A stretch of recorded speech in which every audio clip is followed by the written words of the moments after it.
Salut à tous, bienvenue dans The Programmatic Society, un programme qui vous propose d'entendre chaque semaine la voix de ceux qui font le marché du programmatique, en français dans le son, international dans le ton. Un programme soutenu par Gamned et Smile Wanted avec pour partenaires médias AdTechNews et Redcard. Ce contenu est accessible également en podcast sur les principales plateformes d'écoute. Cette semaine, notre thème est le suivant. Comment valoriser son audience sur le programmatique? Cela fait maintenant près de 10 ans que nous sommes passés sur le digital de l'achat d'espace à l'achat d'audience. Le concept d'audience est devenu la pierre angulaire de la valorisation des médias digitaux. Oui, mais comment faire de cette audience un atout incontournable aux yeux des acheteurs que sont les agences, les trading desks et les annonceurs? Pour en discuter, Fabien Magalon d'Alliance Gravity, Luc Vignon de 366, Paul-Henri Jacon de Gamned, Grégoire Frémiot de Mediarhythmics. Bonjour messieurs, bienvenue sur le plateau de The Programmatic Society. Aujourd'hui, nous allons évoquer la valorisation de l'audience sur le programmatique. Et pour commencer, j'ai une question que je te poserai tout d'abord à toi, Fabien. Qu'est-ce qu'une audience valorisable en programmatique? Et ensuite, messieurs, je vous demanderai de donner votre définition de cette notion d'audience valorisable en programmatique. Alors bonjour, une audience valorisable en programmatique. Alors d'abord, c'est à nos yeux une audience qui est utile pour un grand nombre d'annonceurs et à haute fréquence. Nous, dans notre offre chez Alliance Gravity, au sein de segments commercialisés, on constate qu'on a finalement deux grandes poches de valeur. La première, ce sont les segments, je dirais, sur étagère qui sont consommés plutôt par les annonceurs qui ont des objectifs de branding, de notoriété. Ça va être les segments AG genre, les segments d'intention d'achat automobile, intention, e-commerce, etc. Ce qui est important, c'est que ce sont des segments qui sont finalement peu nombreux, généralement assez volumineux, et qui sont demandés par une grande diversité d'annonceurs et à haute fréquence.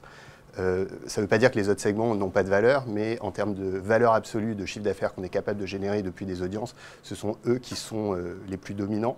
Et pour illustrer ça, je dirais que moi, par exemple, je suis un jeune parent et je suis passionné de cinéma japonais. Mais parmi ces deux segments d'audience auxquels j'appartiens, il n'y en a qu'un seul qui crée énormément de valeur pour Gravity. D'accord. Il y a un deuxième, et ça c'est plus une particularité du programmatique, il y a une deuxième typologie de segments qui, eux, sont plutôt utilisés par les annonceurs qui recherchent de la performance et de l'efficacité, qui sont des segments qui ne sont justement pas sur étagère, qui sont des segments qui ne sont pas anticipés par les annonceurs et qui sont des segments qui sont issus de stratégies d'insight ou d'audience discovery, c'est-à-dire lorsqu'on est capable de proposer à un annonceur de lui faire découvrir des audiences qui sont affinitaires ou qui sont les audiences des cliqueurs de sa marque qu'il n'aurait pas anticipé. Et ça, c'est une, je dirais, spécificité du programmatique dans la valorisation des audiences. Merci. Paul-Henri? Bonjour à tous. Ouais, pour reprendre en effet ces points, je pense qu'il y a deux points clés. C'est la finesse de la qualification de l'audience, tout simplement. Tenir la promesse de toucher les bonnes audiences. Et l'autre point, c'est évidemment la rareté, qui est liée aussi à des logiques d'offre et demande. Donc, pour donner quelques exemples, typiquement, parler de sujets sur lesquels on est en train de remonter assez activement chez Gamned. Pour prendre des exemples de Marmiton au féminin, Doctissimo, qui sont des audiences très larges. La valeur vaut également par leur capacité de pousser des segments très précis, type les appétents produits bio, les chocolate lovers, etc. Et derrière, du coup, de pouvoir vraiment remonter sur des audiences à la fois spécifiques et en même temps qui ont de la valeur, in fine, pour l'annonceur. Merci Paul-Henri. Luc? La valorisation en programmatique, pour nous, elle est effectivement liée à la capacité de mettre en regard de la demande une offre la plus qualitative possible. On fait d'énormes efforts sur la labellisation, sur l'origine de l'audience pour montrer la valeur associée au contenu que l'on produit tous les jours, qui génère cette audience de qualité et qu'on met à disposition du marché de façon la plus fluide possible. Et on est très attentif à la qualité des outils qu'on utilise, sur la qualité de service, d'avoir le bon rapprochement au bon moment sur la bonne valorisation entre l'offre et la demande. Nous, on travaille beaucoup sur la qualité de l'offre On souhaite qu'elle soit rémunérée à la hauteur de ce qu'on pense qu'elle vaut, avec les outils réglés comme il faut et avec le bonne qualité de service associée. Voilà. Alors justement, puisque tu parles d'outils, on en a un représentant juste à côté à travers Grégoire, via Grégoire. Ta vision d'un point de vue technologique des audiences valorisables, qu'est-ce que c'est? Qu'est-ce que ça représente? Quelle est ta vision de ce côté-là? Je pense que c'est de toute façon ce qui a été dit juste avant, parce que c'est la vérité marché. Et nous, notre mission chez MediaReplicks, c'est d'apporter des outils pour répondre à ça. Si du coup j'essaie d'aller un peu plus loin que tout ce qui a été dit en termes de perspective, ce qui est intéressant, c'est de voir l'évolution de la demande des annonceurs, qui historiquement et encore aujourd'hui demandent plutôt des couvertures de cibles, segments sociaux démo, mais qui commencent un peu à changer. Je prends l'exemple de ma femme, que j'adore prendre, directrice marketing dans le luxe, qui me dit, historiquement, je ciblais des femmes 25-35 CSP+, mais en fait, peut-être que le style de musique que les gens écoutent, le type de contenu que les gens regardent, le type de moment de vie peut aussi être intéressant pour moi, parce que c'est des moments où je vais potentiellement changer de bouteille d'alcool. Et donc, c'est intéressant de travailler avec des gens qui ont de la data, des éditeurs, c'est eux qui ont beaucoup de data, pour voir comment ils peuvent construire at scale, de manière précise et transparente, des segments qui répondent aux besoins aussi de demain des annonceurs, et pas que aux besoins d'aujourd'hui. Alors, justement, si tu parles d'une évolution de l'appétence pour une audience par rapport à une autre, qu'est-ce qui fait qu'à un moment donné, une audience aurait plus de valeur qu'une autre? Qui veut répondre? Fabien. Sur la valeur de deux audiences ou de deux ciblages similaires, le juge de paix, ça va être l'efficacité. Ce qui est intéressant avec les différents, la grande diversité de segments de ciblage disponibles, c'est qu'il y en a certains qui ont des contre-mesures standards marché. Donc, pour ce qui est du ciblage sociodémographique, il y a Nielsen, DAR qui existe et c'est un tiers de confiance qui est devenu un vrai standard. Et aujourd'hui, schématiquement, quand on achète, quand un client veut cibler, faire de la couverture sur cible sur les femmes 25-35, on va systématiquement contre-mesurer DAR et la perception de la valeur du segment de ciblage va être conditionnée au résultat qu'on obtient sur cette contre-mesure. Pour l'ensemble des autres segments de ciblage, il n'y a pas de contre-mesure marché. Donc le meilleur proxy vers la qualité du ciblage, ça va être l'efficacité sous toutes ses formes. Donc, augmentation du taux de clic, parfois augmentation du taux de transformation post-clic, parfois sur des KPI plus branding, sur d'autres types de mesures d'efficacité. Et j'ajouterais que chez Gravity, on a une conviction qui est propre, je dirais, à l'ADN des marques qu'on représente, qui est que le média et le contexte de diffusion premium est un accélérateur d'efficacité pour les segments de ciblage. Alors justement, dans le sens justement de la volonté de mettre en avant l'audience des médias, je vais demander à Luc sa vision quant à l'évolution de la valeur, ou pas d'ailleurs, ou en tout cas le fait qu'une audience a plus de valeur qu'une autre, comment tu peux l'expliquer au sein d'un média par exemple? Je prends l'exact opposé de celui que vient de prendre Fabien. La valeur de l'audience, elle est d'abord liée au contexte de consultation. Rappelons-nous qu'on se parle à des gens qui consultent des contenus.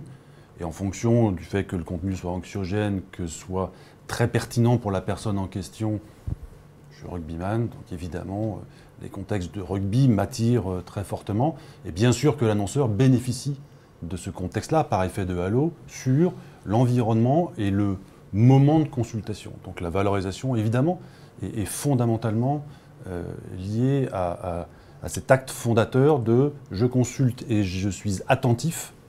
On commence à parler avec beaucoup d'intérêt du marketing de l'attention. Moi, j'y crois énormément pour le coup. Et toute la technicité dont Fabien à laquelle Fabien fait allusion, qui est intéressante, pour moi, vient après. C'est-à-dire que d'abord, c'est quelle est l'attention que le consommateur porte au contenu et au message qui lui est associé lors de cette consultation, le message publicitaire en l'occurrence d'un annonceur. C'est ça qui est le fondamental, sans doute, de la valeur et de l'efficacité finalement du message dans ce qu'il transmet de valeurs positives liées à la marque ou de l'objectif que la marque poursuit avec le message publicitaire en question. Mais d'abord, c'est l'attention que porte le consommateur dans le moment de consultation et ce qui génère cette audience. Grégoire? Je pense que je sens aussi une tendance côté annonceur, bien sûr du brand safe, mais aussi du data safe. Ça veut dire qu'on est dans des... les annonceurs commencent à être matures, se rendent compte qu'il n'y a pas toujours eu les meilleures pratiques dans le digital, et se disent maintenant je veux des marques sérieuse, qui me rassure mes consommateurs, qui rassure aussi mon PDG. Mais je veux aussi comprendre qui a fourni cette data, notamment par rapport à ce que tu évoquais, Fabien, les choses qui sont moins mesurables directement par des indicateurs tiers, pour savoir c'est quoi cette data, comment elle a été constituée, est-ce que je sais qui a contribué à cette data, de quelle façon. Et je sens aujourd'hui des acteurs justement qui se repositionnent dans la chaîne de valeur en disant historiquement j'étais plutôt en bout de chaîne en tant que média, mais avec la qualité de ma data et de mon média, j'ai intérêt peut-être à prendre plus de place dans cette chaîne de valeur. Quelle est ton observation, merci Grégoire, quelle est ton observation toi en tant que trading desk? Bien sûr, un mot rapide. Ouais. En tant qu'acheteur, justement, la valeur d'une audience, c'est donc son juste prix, hein, évidemment au centre de nos préoccupations au quotidien. Je vais quand même plutôt rejoindre Fabien sur ce point-là. Je pense qu'après, ça va dépendre des objectifs de l'annonceur. Sur des dispositifs de pur branding, là, je crois qu'à partir du moment où l'audience est un tant soit peu qualifiée en affinité avec la marque, le fait qu'une audience soit associée à un contexte, contenu premium et de qualité, fera déjà le job. En revanche, c'est vrai qu'on est de plus en plus challengé, même sur du branding, et évidemment sur de l'acquisition, sur des KPI de performance, que ce soit de l'engagement, de la couverture sur cible, tu l'as mentionné plus tôt, ou évidemment de la vente. Et de ce point de vue-là, plus une audience va permettre de générer de l'efficacité publicitaire, plus sa valeur, en tout cas du point de vue du trading desk, sera avérée. Alors, prochaine question, cette fois-ci sur la manière, et si on peut dire, les règles d'or à suivre pour valoriser son audience. Chez Alliance Gravity, comment vous conseillez vos partenaires médias? C'est une bonne question et sur ce qui sujet. amène à la réflexion. D'ailleurs, donc, en préparant cette question, je dirais qu'il y a, à mes yeux ou aux yeux de Alliance Gravity, il y a 3 règles d'or. La première, et qu'il ne faut jamais oublier, c'est respecter le choix des utilisateurs. C'est-à-dire que c'est la première étape, il faut, il y a un cadre législatif qui est exigeant, il faut le respecter, c'est aussi simple que ça. Deuxièmement, il faut, une fois que ce cadre est bien mis en place et qu'on peut collecter de la donnée, commencer à la stocker et l'exploiter, il faut la structurer, c'est très important, et donc il faut s'équiper des bons outils. Nous, on a fait le choix chez Alliance Gravity de travailler avec MediaRhythmix et avec Grégoire pour tout ce qui est de la stratégie DMP, et de travailler avec AppNexus pour tout ce qui est de la stratégie d'activation. Et ensuite, il faut développer cette offre. Une fois qu'on l'a structurée, il y a un gros travail de développement. Et là, c'est vraiment, c'est très humain. Et il faut s'entourer plutôt des bons profils. Donc, à la fois des profils commerciaux qui sont capables de parler le langage marketing de la data, des profils opérationnels qui sont capables de comprendre les subtilités et la complexité du trading et de l'activation d'une data qui est parfois très efficace mais très peu volumineuse, ou inversement. Et s'équiper aussi de profils produits qui sont capables de faire évoluer l'offre, d'apporter notamment éventuellement du machine learning, de l'intelligence artificielle, etc. Et troisième règle d'or, et nous on y est très attentifs chez Gravity, c'est protéger et sécuriser cette active data contre toutes les sortes de data leakage qui peuvent exister sur le marché. Donc voilà pour les 3 règles d'or de valorisation de son audience. J'espère que nos auditeurs auront noté. De ton côté, Paul-Henri, côté Trading Desk? Oui, côté Trading Desk... S'il y avait un conseil à donner justement pour éviter valoriser. l'écueil de la... évidemment, il faut segmenter, il faut qualifier précisément, mais éviter l'écueil de la sursegmentation, pour éviter de se retrouver avec des segments certes très précis, mais trop petits et trop peu exploitables d'un point de vue média. Et rapidement, peut-être pour ouvrir sur d'autres perspectives, de mon point de vue, une règle d'or à terme, une fois que les étapes mentionnées par Fabien ont été faites, c'est de se doter d'une solution d'extension d'audience. C'est qu'encore une fois, la valeur de l'audience est là. Malheureusement, un site web ne touche pas ses audiences au quotidien. L'extension d'audience, pour rappel, c'est simplement la capacité d'aller activer ses audiences en dehors de son contexte de base. C'est aujourd'hui un sujet clé sur le marché. 3 éditeurs sur 4 aux US ont leur propre solution. Je ne vous cache pas que c'est aussi une des raisons qui a motivé la prise de participation de TF1 au sein du groupe Gamned, c'est pour activer justement ces assets digitaux. Donc aujourd'hui, c'est un point clé qui peut permettre aux éditeurs de valoriser au mieux leur data, encore une fois, et de permettre aux annonceurs de véritablement renouer le dialogue avec leur audience, qu'elle soit sur leur site ou non. Et en ce sens, on a développé une offre chez Gamned à destination des éditeurs pour justement les aider à opérer ce type de campagne. Alors justement, parole à l'éditeur. Quelles sont, d'après toi, les règles d'or à suivre, compte tenu de ton expérience, pour valoriser son audience? La maîtrise, c'est d'abord un sujet de maîtrise technique et technologique. Quels outils, avec quel niveau de maîtrise j'ai pour mettre en œuvre les emplacements publicitaires que je gère. Donc c'est d'abord, et aujourd'hui, donc je rejoins tout ce que dit Fabien sur le sujet, effectivement, c'est un sujet de maîtrise et un sujet d'intégration. Comment j'intègre la publicité dans les contenus éditoriaux en respectant l'UX, bien sûr, mais aussi et surtout la perception de l'utilisateur. Il faut que cette publicité soit intégrée de façon claire, définie. Oui, c'est bien de la publicité, c'est un contenu extérieur, ce n'est pas un contenu produit évidemment par le média et par les journaux, mais néanmoins, ça fait partie de la vie du média, ça fait partie des messages que l'on adresse, et à partir du moment où on respecte bien un niveau d'intégration correct, et pour ça les médias ont quand même une expérience de quelques dizaines d'années, pour savoir jusqu'où on doit avoir un niveau de pression, jusqu'où on doit avoir un nombre d'emplacements publicitaires. Il y a des règles, il faut les suivre, il faut même parfois les anticiper, et le tout avec une maîtrise assumée, et à ce moment-là, ça se passe bien. Puisque tu parles de maîtrise technologique, et donc de ton observation de par ton statut technologique, quels sont les conseils que tu pourrais donner pour valoriser son audience? Je vais d'abord parler des besoins annonceurs et du coup des besoins de mes clients régie avant de parler de la technologie. Il faut être capable de répondre à un besoin annonceur qui peut être plus protéiforme et donc de personnaliser son offre. Alliance Gravity a réussi des choses extraordinaires avec des grosses équipes de data scientists qui travaillent sur la donnée d'Alliance Gravity pour faire plein de choses que Fabien décrirait mieux que moi. Chez 366, ce sera d'autres actifs, d'autres possibilités. Et après, du coup, la question technologique, c'est en quoi la technologie peut répondre à des besoins qui vont être différents chez un 366, chez une Alliance Gravity, chez une régie e-commerce, qui vont avoir des propositions d'offres différentes et pas uniquement du média, de la data, mais une capacité à faire programmatique et peut-être d'autres leviers, à faire des panels, à faire de l'insight, pour remonter pas uniquement le média, mais une proposition de marketing globale qui, à la fin, est l'attente des marketeurs, des annonceurs. On arrive bientôt à la fin de notre débat et je vais vous poser la dernière question, qui sera une question utile, je l'espère en tout cas, pour ceux qui nous écoutent. La qualification de l'audience via le cookie a-t-il encore un avenir? Alors, la qualification d'audience par le cookie n'est pas morte, mais elle n'a pas d'avenir. Donc, elle n'est pas morte parce que c'est, je dirais, le cookie, c'est un pilier de l'infrastructure du programmatique et de la qualification d'audience et du ciblage d'audience, et il est bien présent. En revanche, il n'a pas d'avenir parce qu'il est sous multiples pressions. Les adblockers, la législation, les navigateurs qui intègrent des adblockers systématiquement, et puis même simplement la fragmentation des usages sur desktop, mobile, web mobile applicatif, in-app browser, etc. Donc tous ces paramètres font que je suis assez pessimiste sur l'avenir du cookie. Donc face à ces nouveaux challenges, il faut innover. Et je pense qu'il y a plusieurs types d'innovations importantes à mettre en œuvre. La première, c'est la mutualisation des données. Et finalement, Alliance Gravity, c'est une incarnation de cette initiative.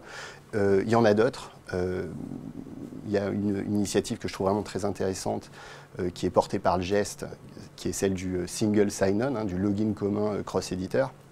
Formidable initiative et vraiment, je souhaite qu'elle aboutisse.